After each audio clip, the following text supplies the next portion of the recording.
So hello everyone, आज है lecture number 5 जिसमें हम लोग पढ़ेंगे ईएमएफ ऑफ अ सेल। तो पिछला वीडियो हमारा वाइट बोर्ड पर था, but due to some technical issue और एरर हम लोग उस पर अभी कंटिन्यू नहीं कर पा रहे हैं। तो उस पर भी हम लोग बैक हो जाएंगे, ठीक है, सब चीज़ें जब बिल्कुल ही सेट हो जाए उसके बाद, ठीक है ना। बट अपना पढ़ाई नहीं रुकना चाहिए, इसलिए फिर से हम लोग पेज पे आ गए बिल्कुल, ठीक है। सो लेक्चर नंबर 5 है ईएमएफ ऑफ अ सेल। अब ईएमएफ क्या है, क्लियर बात। तो पिछला लेक्चर जिन लोगों ने देख रखा है उनको पता होगा कि हम लोग एक इलेक्ट्रोड पोटेंशियल नाम का चीज़ पढ़े थे, जिसका यहाँ पर बहुत ही ज़्यादा यूज़ होने वाला है। अब देखो क्या है EMF of a cell. EMF का फुल फॉर्म होता है electromotive force. Electromotive force, clear है। अब देखो ध्यान से, EMF of a galvanic cell is the maximum potential difference between two electrodes of the cell when no current is flowing in the circuit। तो बिल्कुल आराम से इसको समझते हैं। पहले देखो EMF of a galvanic cell होता क्या है। So it is the maximum potential difference between the two electrodes. मतलब हम लोग को याद है, यहाँ पर हम लोग लोन बनाए थे, यहाँ पर हम लोग राइट वाला पार्ट बनाए थे, यहाँ पर क्या था अगेन, यहाँ पर हम लोग जिंक का इलेक्ट्रोड रखे थे, यहाँ पर हम लोग कॉपर का इलेक्ट्रोड रखे थे, इसको कनेक्ट किए थे, ठीक है। तो जो इसके और इसके बीच का पोटेंशियल डिफरेंस का, ठीक है ना, जो इसके और इसके बीच का पोटेंशियल डिफरेंस का जो डिफरेंस होगा उसको हम लोग बोलेंगे EMF of a cell. Clear है ना। देखो इसके इलेक्ट्रोड पोटेंशियल, इसके इलेक्ट्रोड पोटेंशियल को माइनस कर दो, दैट इज़ यहाँ का जो पोटेंशियल डिफरेंस है उसको यहाँ के पोटेंशियल डिफरेंस से माइनस कर दो, एंड इस पोटेंशियल डिफरेंस को ही हम लोग बोलते हैं EMF of a galvanic cell. Clear बात है। तो यहाँ पर भी देखो कुछ पोटेंशियल डिफरेंस जनरेट होगा, यहाँ पर भी कुछ पोटेंशियल डिफरेंस होगा, इस दोनों का जो डिफरेंस होगा उसको ही हम लोग बोलते हैं EMF of a galvanic cell. तो फिर से देखते हैं, EMF of a galvanic cell is the maximum potential difference between the two electrodes. Maximum potential difference मतलब याद करो यहाँ पर क्या था, Zn2 प्लस यहाँ टूट टूट के गिरता था ना, Zn2 प्लस यहाँ टूट टूट के गिरता था, और यहाँ पर क्या था, सल्फेट आयन बढ़ते जाता था, याद करो वो दिन। क्लियर बात है। तो देखो जितना Zn2 प्लस को टूटना था टूट चुका है, जितना सल्फेट आयन को आना था आ चुका है। उस केस में हम लोग पोटेंशियल डिफरेंस को नापेंगे। क्लियर बात है। तो ये अभी फॉर्मूला से और अच्छे से समझ में आ जाएगा, ठीक है ना। बट अगर क्वेश्चन आ जाएगा कि define EMF of a cell, तो क्या लिखना है, EMF of a galvanic cell या EMF of a cell is the maximum potential difference. Maximum potential difference, maximum का मतलब जितना Zn2 प्लस को झड़ना था झड़ चुका है, जितना SO4 2 minus that is sulphate ion को इस सॉल्यूशन में आना है वो आ चुका है। उस केस में जो पोटेंशियल डिफरेंस निकालोगे बिटवीन द टू इलेक्ट्रोड्स, इस दोनों इलेक्ट्रोड्स के बीच, उसको ही हम लोग बोलते हैं EMF of a cell. But यहाँ पर एक और बात है, when no current is flowing in the circuit. When no current is flowing in the circuit, इसका सिंपल मतलब है, सोच के देखो, जितना Zn2 प्लस को टूटना था वो टूट चुका है, जितना यहाँ से Cu2 प्लस को इस इलेक्ट्रोड पे जाना था वो जा चुका है। तो क्या होता था, याद करो कि फ्लो ऑफ करंट तो रुक जाता था ना, जिसकी वजह से सॉल्ट ब्रिज का दरकार, सॉल्ट ब्रिज का नीड पड़ता था। जब सॉल्ट ब्रिज का नीड पड़ना चालू हो जाए उस समय तुम पोटेंशियल डिफरेंस को नापोगे, एंड उसी समय जो पोटेंशियल डिफरेंस आएगा उसी को हम लोग ईएमएफ ऑफ अ सेल बोलेंगे। क्लियर बात है। तो बिल्कुल एक बार अगर समझ में ना आया हो तो एक बार उसको फिर से दोहरा के इस पार्ट को देखना, समझ में बिल्कुल अच्छे तरीके से आ जाएगा। क्लियर बात है ना। चलो ठीक है, दूसरा पॉइंट है, it represents the driving force. It represents the driving force that pushes electrons from the anode to the cathode through the external circuit. मतलब कि सोच के देखो, जब पोटेंशियल डिफरेंस ज़्यादा होगा, जब पोटेंशियल डिफरेंस ज़्यादा होगा तभी ना फ्लो ऑफ करंट भी ज़्यादा होगा। अगर मान के चलो हमारे पास 5 वोल्ट का बैटरी है और हमारे पास 2 वोल्ट का बैटरी है, ये बैटरी A है, ये बैटरी B है, तो दोनों में से अच्छा से कौन वर्क करेगा, पावरफुल बैटरी किसको बोलोगे, इसको बोलोगे, क्योंकि इसका पोटेंशियल डिफरेंस काफ़ी ज़्यादा है, तो इलेक्ट्रॉन का फ्लो भी काफ़ी ज़्यादा होगा। क्लियर बात है।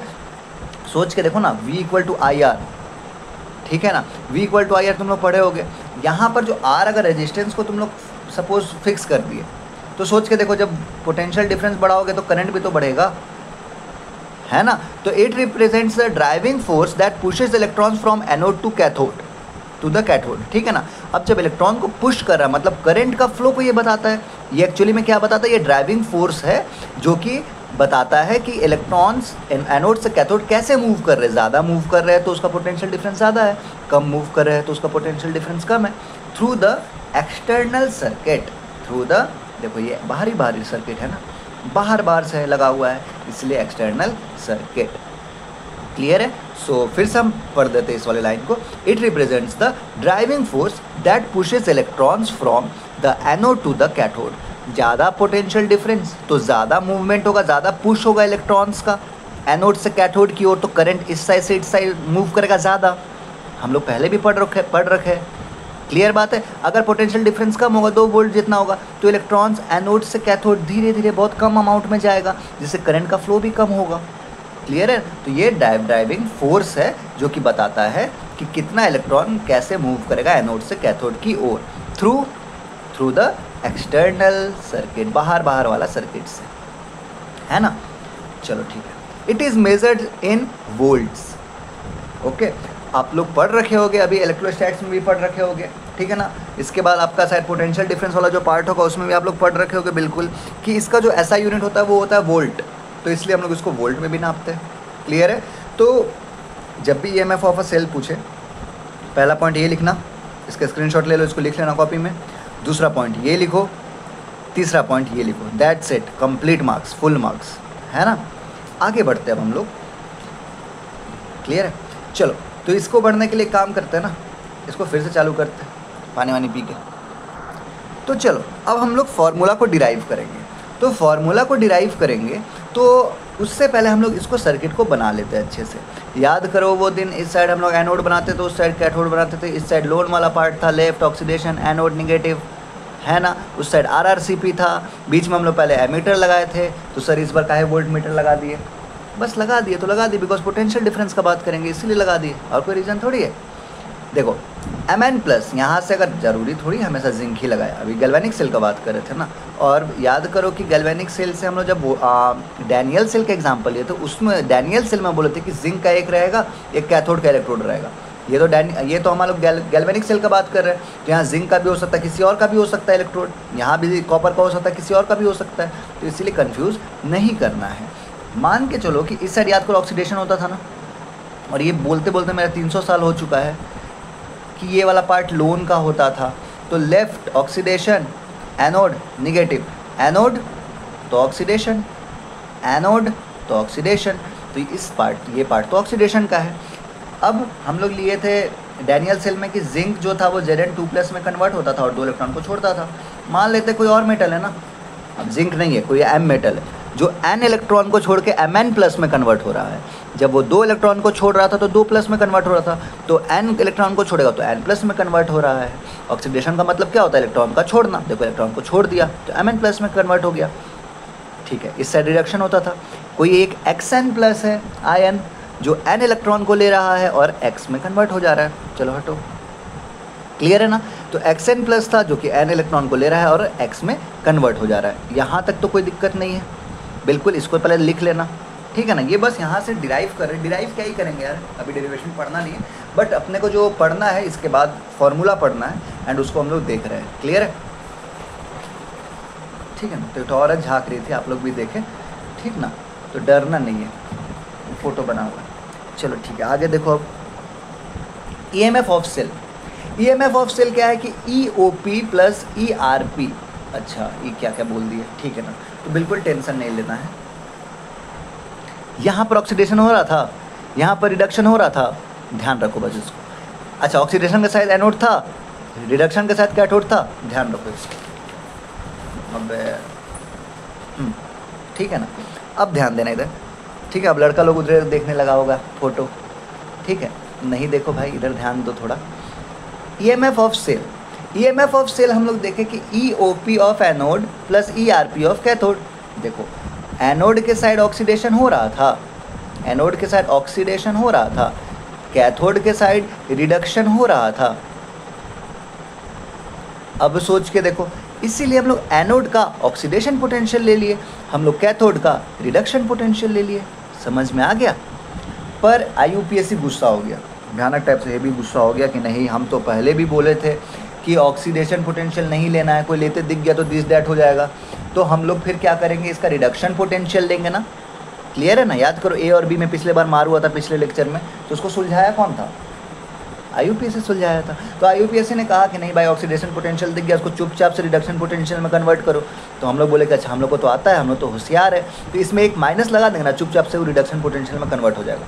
तो चुपचाप से OP को क्या करो ना, RP में कन्वर्ट कर दो माइनस लगा के। क्लियर बात। अब क्या किया हम लोग, देखो बिल्कुल पहले फिर से देख लो एक बार। EMF ऑफ सेल था EOP ऑफ एनोड, क्योंकि एनोड के साइड ऑक्सीडेशन होता था इसलिए ऑक्सीडेशन पोटेंशियल लिए।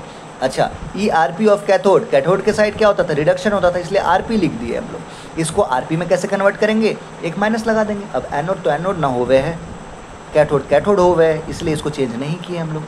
अब एक बस काम करना, इसको आगे लिख देने से किसी को परेशानी है कि हम नहीं लिखेंगे, हमको तकलीफ़ होता है, नहीं कोई तकलीफ़ नहीं लेना है, इसको बस आगे लिख दो और माइनस वाला को पीछे लिख दो। इसको आगे ले आए, ERP ऑफ कैथोड हो गया माइनस ERP ऑफ एनोड हो गया, यही फार्मूला बन गया। समझ में आ गया। So E of cell is ERP of cathode, that is reduction potential of cathode minus reduction potential of anode, that's it. इसी को हम लोग एक क्या और लिख सकते हैं कि E of cell is equal to ERP of right minus ERP of left. अब बोला कि क्या हो गया सर, ये क्या क्या बोलने लग रहे हैं अपने मन। याद करो कैथोड था राइट वाले साइड ना, और लेफ्ट वाले साइड एनोड था ना, लेफ्ट एनोड, तो इसको राइट माइनस लेफ्ट भी तो लिख सकते हैं ना। तो ये भी एक फार्मूला हो गया। तो फार्मूला बनाने का तो कुछ कुछ बना देंगे, बट अगर लिख दोगे तो मज़ा आ जाएगा ना। ठीक है, बट गौर करो यहाँ पर कहीं पे नॉट उट लगा है, छोटा छोटा कुछ नॉट उट, गोला गोला नहीं ना लगा हुआ है। तो ये जो दिया हुआ है ये at any concentration and temperature दिया हुआ है, कंडीशन कुछ भी है, टेम्परेचर कुछ भी है, तब ये चीज़ वैलिड है। और इसी में हम लोग को नर्स्ट इक्वेशन पढ़ना है, जिसमें हम लोग देखेंगे टेम्परेचर कुछ भी है, प्रेशर कुछ भी है, कॉन्सेंट्रेशन कुछ भी है, एंड क्या करेंगे हम लोग उस केस में, वो कौन बताएगा, नर्स्ट इक्वेशन बताएगा। तो उसके लिए चीज़ें आएंगी। अभी हम लोग स्टैंडर्ड कंडीशन पे बात करते हैं। तो E नॉट ऑफ सेल, अब सोच के देखो कि स्टैंडर्ड कंडीशन पर मतलब कि टेम्परेचर कितना लेंगे, जल्दी बताओ।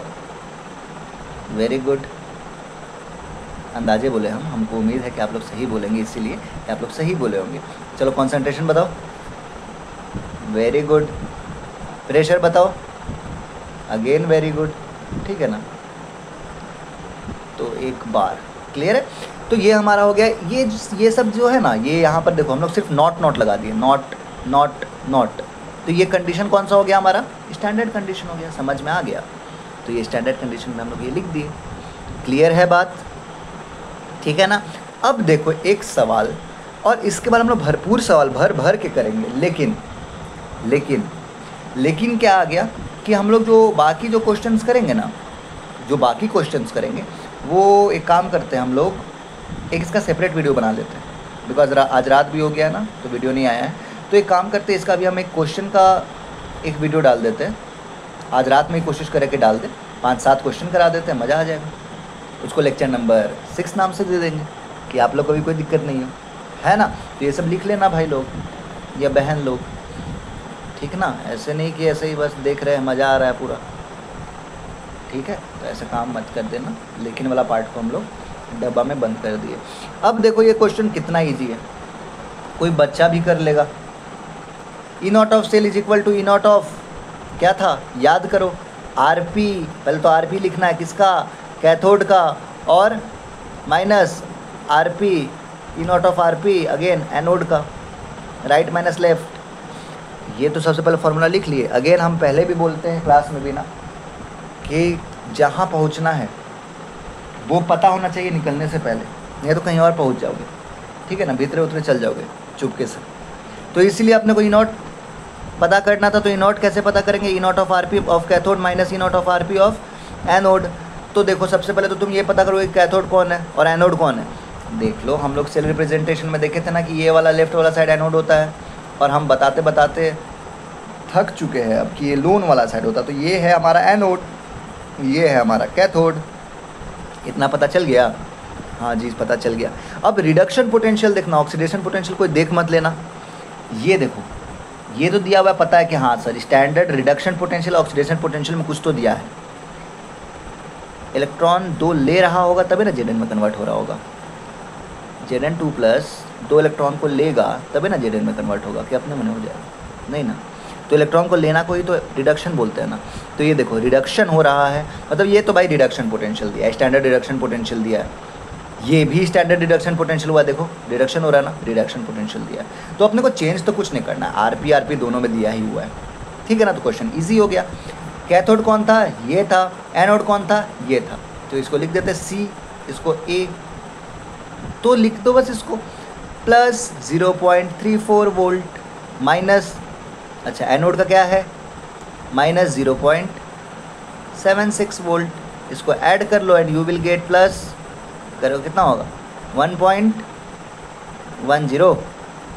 चलो ठीक है, आगे आंसर यही है। इसके बाद हम लोग क्वेश्चन सीरीज़ लाते हैं और फिर माहौल बनाते हैं। तो माहौल तुम लोग भी कॉपी में बनाते रहो, एग्ज़ाम बहुत नज़दीक है और हम लोग भी हर दिन वीडियो लाएंगे। अब चाहे जो हो जाए, कोशिश तो यही रहेगा, एक आधा दिन भले छूट सकता है लेकिन मेरा कोशिश रहेगा कि हर दिन वीडियो आए, चाहे बोर्ड पे, चाहे पेपर पे, चाहे पेपर भी अगर ख़त्म हो गया मार्केट में तो दीवार पे, या तो गोदना, ठीक है ना, गोदना यहाँ पर ऐसे करके टैटू बनवाएंगे, क्लियर बात। तो पर पढ़ा देंगे हम।